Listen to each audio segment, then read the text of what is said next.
Alors, Non, madame. Voilà.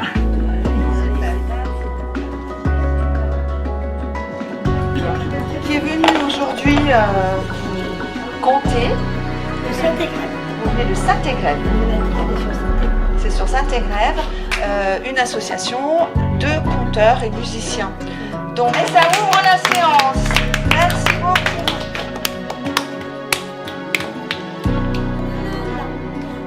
Auguste, le violonneux. Le violonneux, il remonte sur sa mule avec son violon dans le dos, son petit pécule bien gagné dans sa poche. Elle sera la clé de l'amour, de l'amitié pour toi, musique. Oh oui, Bonjour, nous nous trouvons ici à l'EHPAD Orsac-Sévigné sur la commune de Saint-Martin-Vinoux. Cet établissement reçoit deux publics. Le public que l'on retrouve en EHPAD d'une manière classique, ce sont des personnes vieillissantes dépendantes. Mais nous avons ici également un autre public qui est un public de personnes en situation de handicap.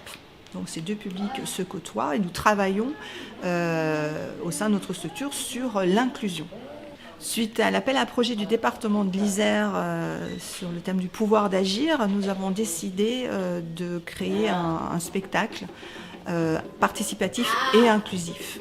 Ce projet artistique a pour vocation de permettre aux résidents d'appréhender un processus de création. Donc cela passe par plusieurs phases, plusieurs étapes.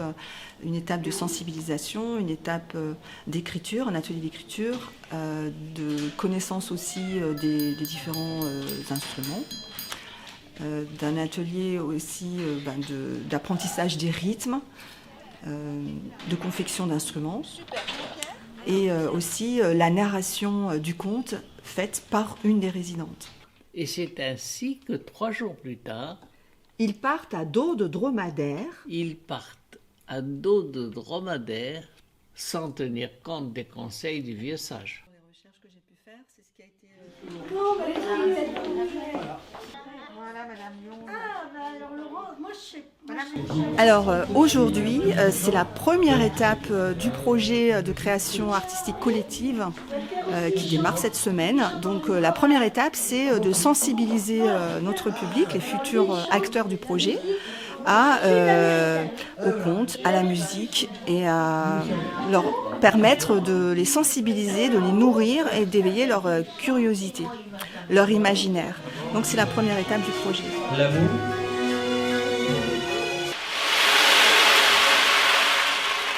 Et depuis ce temps-là, les histoires vont et viennent sans que nul ne les retienne. Et les immortels ont fané. Je suis venu. Et dans les soirs d'hiver, les tempêtes comme étivolées.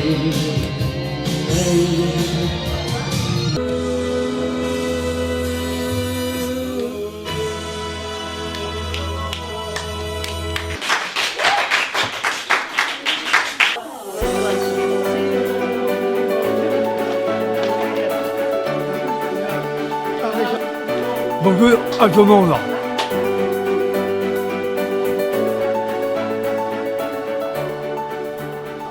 On a eu déjà l'occasion de les accueillir. Et Manu.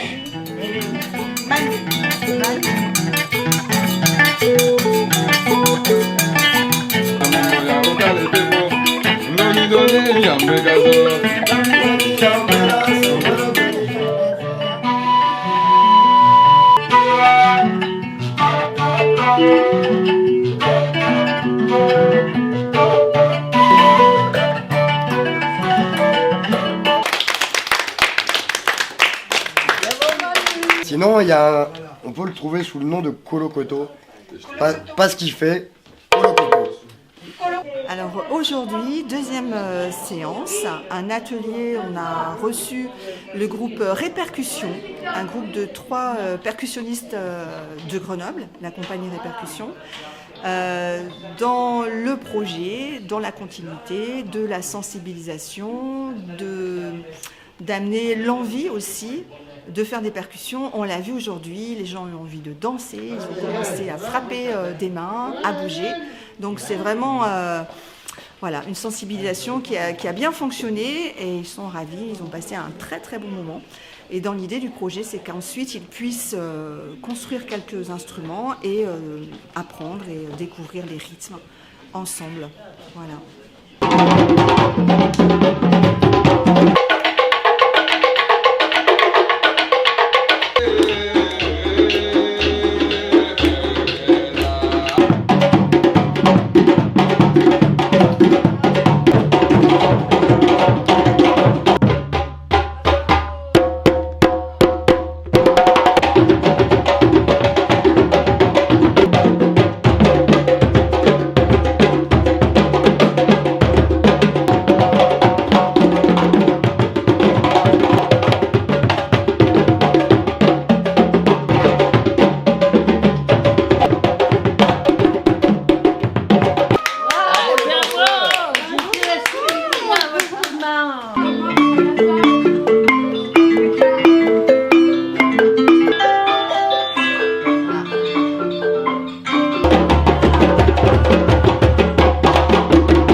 On est d'ici, on est juste à la maison. Impeccable, super. Alors, donc on vous met 2 par 2. Ça sont des objets pour faire des bâtons de pluie. Ils sont dedans, mais on va mettre des graviers. Alors, avant de les sortir, je vais vous mettre une petite fiche, mettre les clous dans les trous. Voilà. Le clou. Super, Jean-Pierre. Alors, voilà, on prend tout doucement. Merde, pardon. Alors, moi je vous conseille de le faire à Madame Dumas? Oui, comme ça, tout autour. Voilà, Madame, j'arrive. Super, impeccable. Et dedans, on va mettre les graines. D'accord. Il va falloir mettre ces graines dedans. Je te laisse verser les graines. Tu peux tout verser comme ça.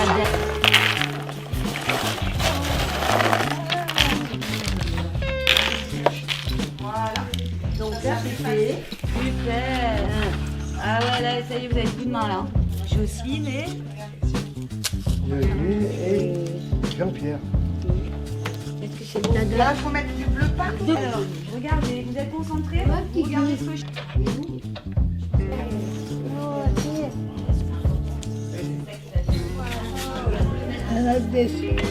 Et là, vous avez vu, Marion, elle a mis des graviers. Parce qu'on fait pas. Donc, il manque un clou. Sur vous. On va juste étaler un petit peu, madame. Non, mais Oui, il faut bien qu'il soit enfoncé. ah d'accord. Toc. Toc.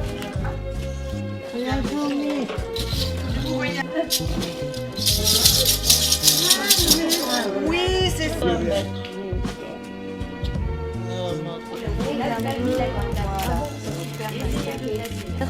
Pierre, t'es avec moi.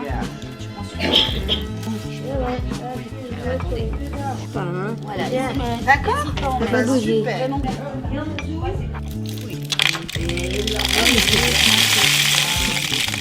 Vous l'avez mis assez. Allez-y, appuyez, on verra si on a assez.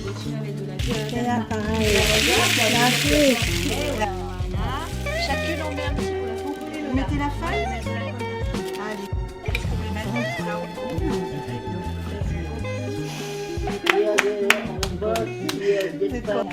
Tout partout. Oui. Ouais, va tomber. Eh non.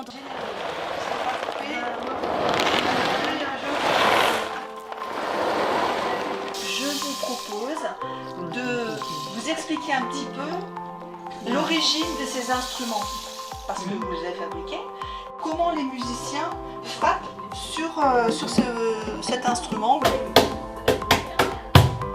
Donc il est composé, il est fait avec quoi?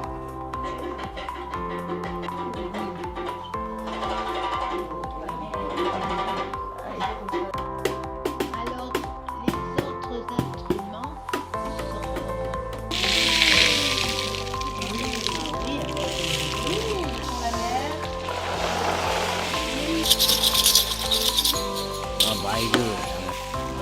Suite à l'atelier de confection d'instruments qui a eu lieu il y a quelques jours, la semaine dernière, les résidents ont eu la possibilité de confectionner des bâtons de pluie, un tambour des mers et des petits grelots. Aujourd'hui, c'était la session de découverte de ces instruments, en tout cas de connaître un petit peu leur histoire, leur origine, de se les approprier, de travailler un peu de rythmique. Il y a eu des tambours qui ont été rajoutés. Et ce qui a été intéressant en tout cas de constater, c'est qu'il y a eu une belle écoute, puisque comme un orchestre, à des moments donnés, j'ai pu lancer que les tambours, et puis arrêter les bâtons de pluie, relancer le tambour des mers, relancer, voilà, d'un temps à un autre. Tout le monde a été à l'écoute, et ça, c'était une très belle surprise. Voilà, donc ils ont passé un très bon moment. Et la prochaine étape, ça va être de nouveau peut-être quelques confections d'autres instruments type maracas, de décorer les tambours qui ont servi là, et puis après l'écriture de l'histoire. Il faut que le bruit soit venu d'un coup.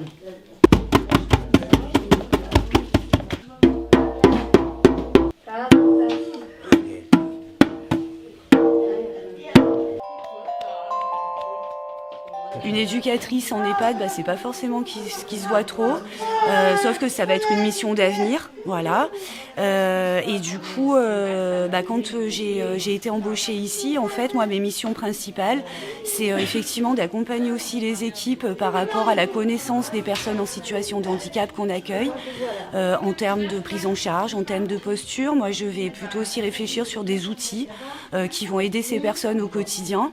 Et puis, j'ai aussi ce travail de binôme avec Marie-Ange, où à travers les activités de Marie-Ange, alors pas toutes, parce que Marie-Ange emmène beaucoup seule, mais sur certaines activités, je vais être en soutien justement pour pouvoir permettre à toutes les personnes qui participent de pouvoir être au même moment dans l'activité. Donc c'est-à-dire que moi, je vais aider sur certaines choses, sur certains points qui peuvent être compliqués pour certaines personnes.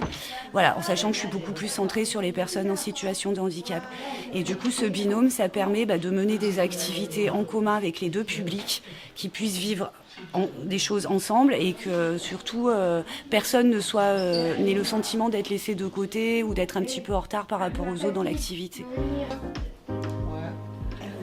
Donc, et voilà. Donc, cette histoire, maintenant, il va falloir qu'on la construise ensemble. Ouais. Pour cela, moi, je vais vous poser des questions et vous allez décider de ce que vous voulez raconter. Des sables, merci. Sauver quelqu'un. Est-ce qu'il part tout seul, l'ancien? L'eau. Dans l'oasis. L'enfant.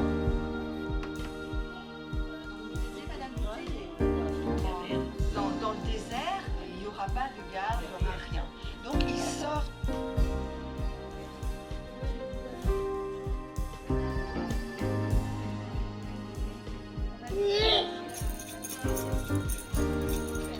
Alors, hop, la technique.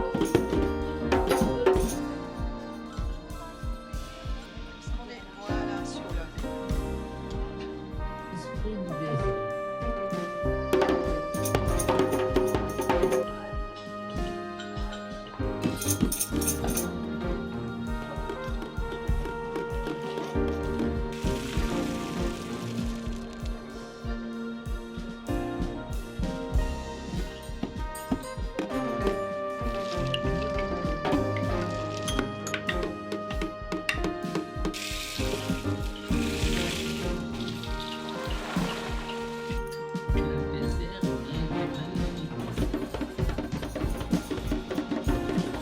La place de la culture est importante au sein de ces établissements. Elle contribue à permettre aux résidents de découvrir, d'explorer, d'expérimenter, d'éveiller leur curiosité. C'est un levier majeur pour la santé mentale, le lien social, l'éveil, faire perdurer la mémoire, la transmission, le partage, l'échange. C'est une aventure humaine qui leur est apportée. Alors si vous avez à cœur de contribuer à la vie des aînés, n'hésitez pas à postuler ce type d'établissement.